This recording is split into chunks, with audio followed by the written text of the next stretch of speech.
I think Donald Trump makes the world a dangerous place. I think he's a threat to democracy, he's a threat to women, he's a threat to migrants.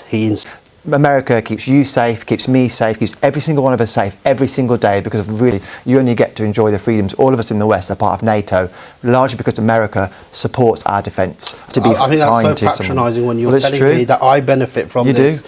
When most of the world... This socialist did not appreciate being told by a British Conservative he should be thankful to America for their contribution towards our defence and keeping us safe. And he really didn't like being told he should have some respect for America. This debate was regarding the confirmed date for Trump's state visit. Funny how the socialist left wants us to shun America because of Trump, but want us to rejoin the European Union even though we've already voted to leave. If Kamala Harris was president, they'd be calling for the red carpet to be rolled out. Let's remember, America and Britain wouldn't even exist as nations if those left-wingers got their way, regardless of what side of the pond they are on. They hate all Western nations.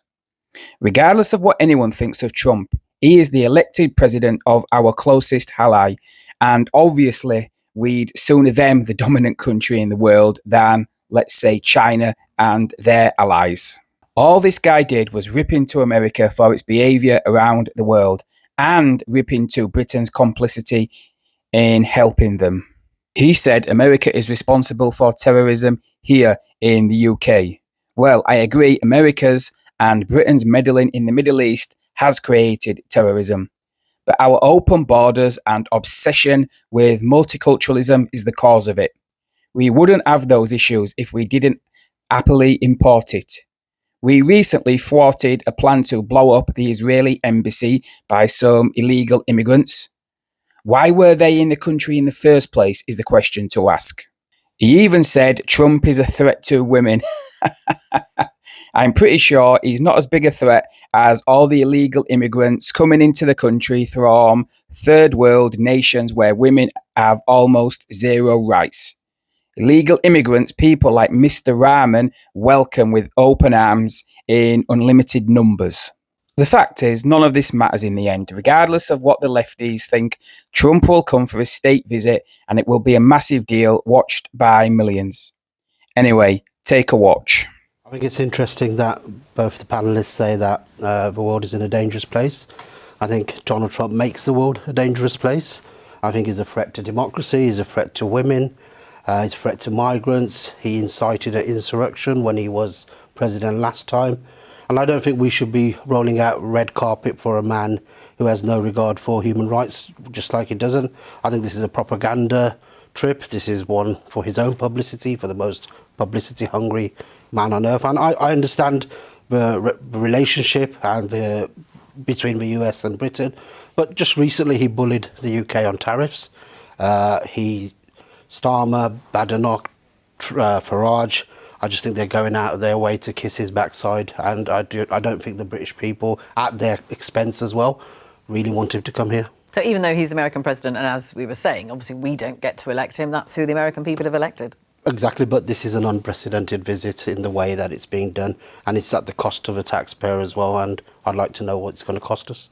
Joe, what do you think? And that's kind of the criticism of America is so easily done by people who are not in any position of influence or power and can just say what they want, when actually America keeps you safe, keeps me safe, keeps every single one of us safe every single day because of the really important strategic role it plays across the whole world. And that kind of rhetoric is so cheap because actually you only get to enjoy the freedoms. All of us in the West are part of NATO, largely because America supports our defence and supports us being free countries. You know, that is the reality of what you benefit from America. And so we have to be I think that's so patronising when you're telling me that I benefit from this.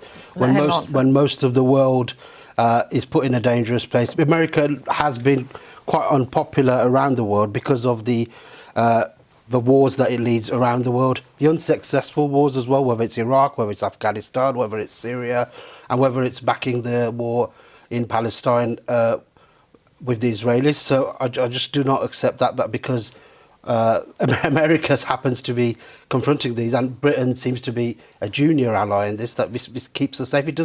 It brings problems home, and we've seen this with terrorism and all sorts. So it's just cuckoo How what do you you're think saying. How do you think Iran, North Korea, Russia would behave if America wasn't a security partner for the West? How do you think they would behave? Do you think they would just quietly put away their toys and be friendly to everybody? I don't think they are a threat to us. You don't think Iran and North Korea are a threat to us right now in this country? What are they threatening us with? What are they threatening us with? You don't think that Iran has... If you could tell me what they're threatening us with, and I'll tell you. do look up the security intelligence reports where Iran consistently plots to disrupt this country, has carried out cyber warfare against this country. Russia has carried out cyber warfare against this country. North Korea has carried out cyber warfare against this country. All of those countries are continually trying to develop their offensive capabilities. They are constantly seeking to undermine the settled Western democracies, and America plays an enormous outsized role in not allowing them to do that. And so, as I said, you benefit from that protection, and I think we just have to have a little bit of respect for what American taxpayers do to keep all of us safe. Mish, do you think that the MPs would respect the president if he were to give this address to Parliament, if it were to happen? I think what Kieran is just saying, it just shows how both these parties are out of touch with the people, where Kieran's just said he's willing to leave constituency work to come and see Donald Trump, or just not even see Donald Trump, to bear witness to Donald Trump's would-be parliamentary address. There's issues going on in constituencies which they're not responding to. People are struggling to make ends meet. People are struggling to pay bills. But do you think, as the government, as the Prime Minister, Keir Starmer, he has to welcome the leader of America, doesn't he? I don't know why he has to. Why does he have to welcome Donald Trump? What is he welcoming when I've just said that this person doesn't respect women, this person doesn't respect migrants, he doesn't respect democracy. He wants to lock up political opponents. He wants to deport people of different ethnicities who are politically opposed to him. How is that? Why are Britain and a progressive Labour Party Prime Minister, so-called, rolling out the red carpet? Joe, do you think there's political dangers here for